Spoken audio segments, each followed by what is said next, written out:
We've made it to Okinawa. I didn't think that I would ever come back here. They know my ship well at the local port, but I'm not exactly welcome there, so I've anchored in a secluded cove. Something tells me that you're no merchant, but a simple smuggler. An ex-smuggler. Where are you going to find a merchant as skilled with the spear as me? You're not actually that skilled with it. Ugh, you guys deserve a kick in the butt. I don't want to interrupt your fascinating conversation, but we should get down to business. The informer is waiting for us at a tea house in the center of town. Wang Tai Shin should be there already. If the Wuku are truly in league with the Ryukyu merchants, they may have people stationed all over the island. Let's split up to attract less attention.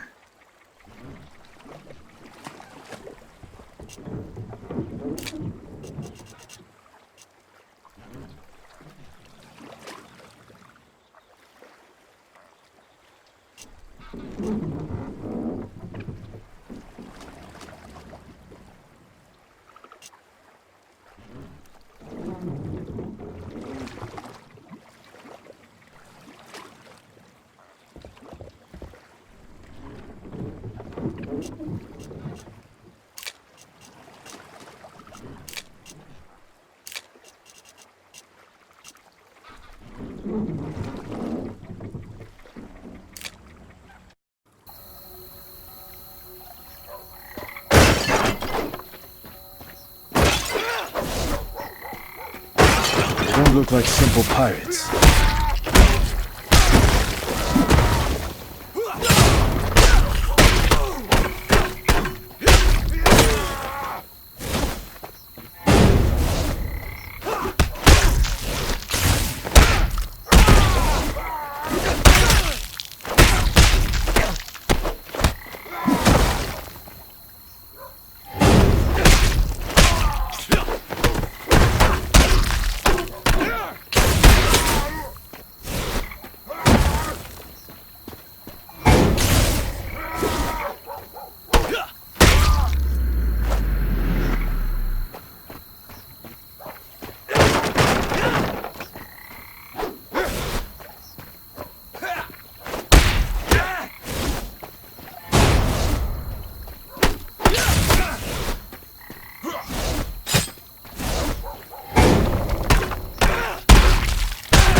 The informant didn't wait for us and escaped through the back entrance. There's no time. Xuanpai will find me himself.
This is the informant, if I understand correctly.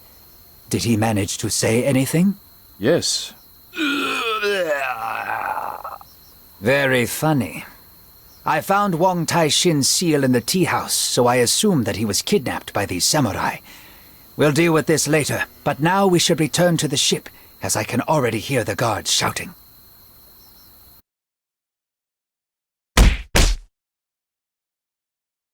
The informant is dead, and Wang Tai-shin has been kidnapped. We can consider the operation a failure for now. Don't give up yet. I know a man here named Kage Mosha, who is a veteran bandit and has spies on every street corner. He must know something. He landed in jail recently and won't be easy to reach. However, I've never yet met a jailer who'd say no to a bottle of fine plum wine. I'm barred from going in there, and no amount of wine will change that. You will have to meet with Kage Mosha instead. He's generally not very talkative, so tell him Redbeard said hello. He will understand. What about the warriors who attacked us? They clearly weren't Wuku. A cross inside a circle is the symbol of the Japanese Shimazu clan. The Ryukyu merchants have collaborated with them for a long time, and may be using their soldiers for protection. As if the Wuku weren't enough.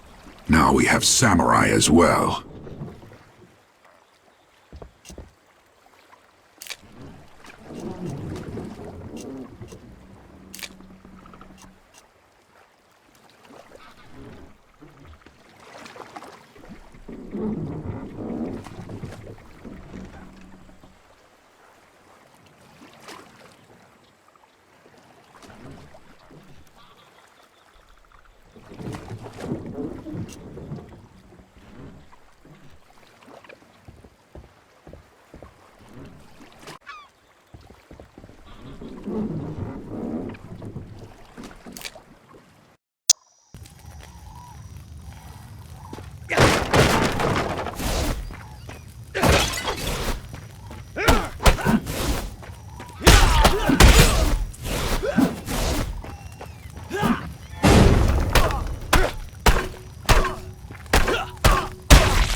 The ship's crew definitely won't be a hindrance to us anymore.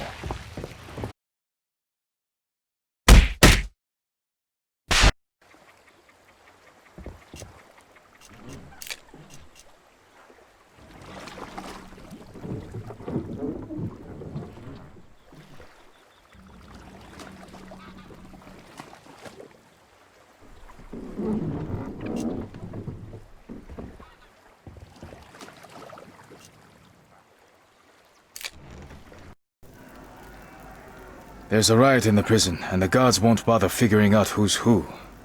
At least Liu Haibo will be happy that his wine is safe.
Liu Haibo's friend should be here somewhere.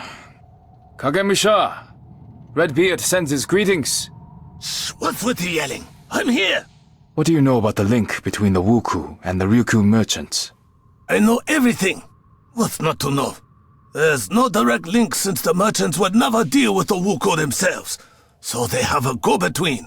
A Japanese man appeared here about half a year ago and offered the local wealthy people a deal. He promised to arrange a new Wuku invasion of the Middle Kingdom, such that the Emperor himself would rush to reinstate the sea ban. The Ryukyu merchants were to sponsor this deal and bribe your officials. And this intermediary's name was Fudo? That's right, Fudo. You really shouldn't be getting into this, monk. It's so messy that even I didn't want to get involved. I went to see this Fudo as part of a gang for hire, but the conditions on offer were too good. We were allowed to keep almost everything that we stole, but we had to attack particular temples and villages. I figured the whole thing stank of politics and did a runner. Better to steal than to get drawn into a war. You said that you went to see Fudo, so you know the location of his lair? I wouldn't call it a lair. He's got a huge mansion on the east side of town, with gardens and a pond. A real nice place. Give me your map, I'll show you where it is. Thank you so much. You've really helped us. Now I must hurry before the gods appear. Wait, monk. Open the door to my cell. Liu Haibo didn't say anything about that. Here's the wine as a gift. That beard is a real jackass. I'm going to shave him when I get out of here.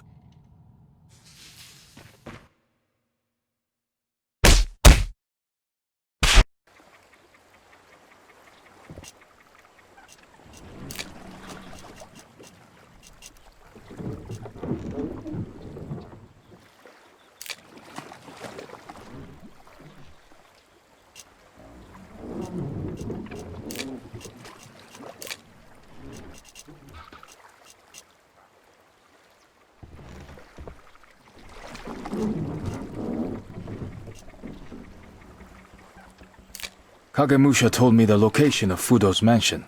It's right here, in the east part of town. Excellent news. Wang Taishin must be there.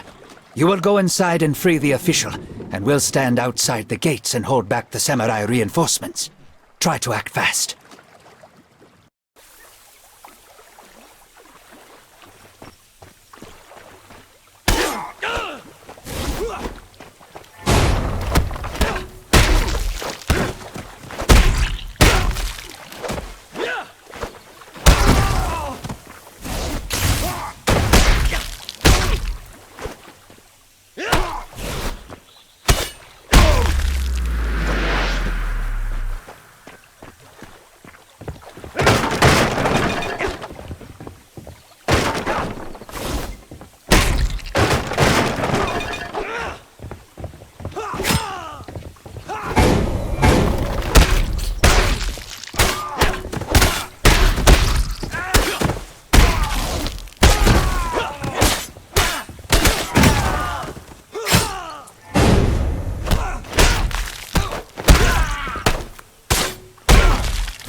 Well, hello, my young friend. Huang Tai-Xing? Could it be that you're Fudo? Do I look like a Sohei? No, Dao Kung. We are simply business partners. We were brought together by the Ryukyo merchants, with whom I have dealt with for many, many years. My task was to feed Fudo and his helpers information. For example, I told them about the temple where one of the Heshibi pieces was moved to, conveniently revealed to me by a group of Shaolin monks. Moreover, I had to prevent the news of Wuku attacks from getting out, blaming it all on regular bandits or villagers' tall tales. The merchants regularly paid me for all this. How does Fudo plan to use the Heshibi? He intends to summon an army of spirits and use it to establish a new order in his country, one without samurai, clans, or wars. His plan is as melodramatic and naive as Fudo himself. But if anyone can do it, it's him. You won't listen to me, of course, but a final word of advice, Dao Kung. Let that madman take the Heshibi and go back to where he came from. You're right, I won't. Farewell, Huang Tai-Xing.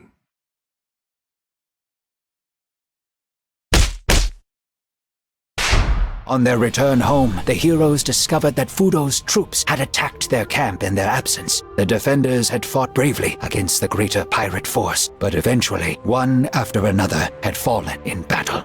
The bodies of Shang Lung, Yin, and Jin were mounted on their own staffs, and only the wounded leader of the monks was left alive. Fudo hadn't finished off Guan Li, but he had called up the white fire and burned the monk's eyes. He then took the shards of Heshibi, which were kept in the camp, and disappeared with the remains of the army as quickly as he had appeared.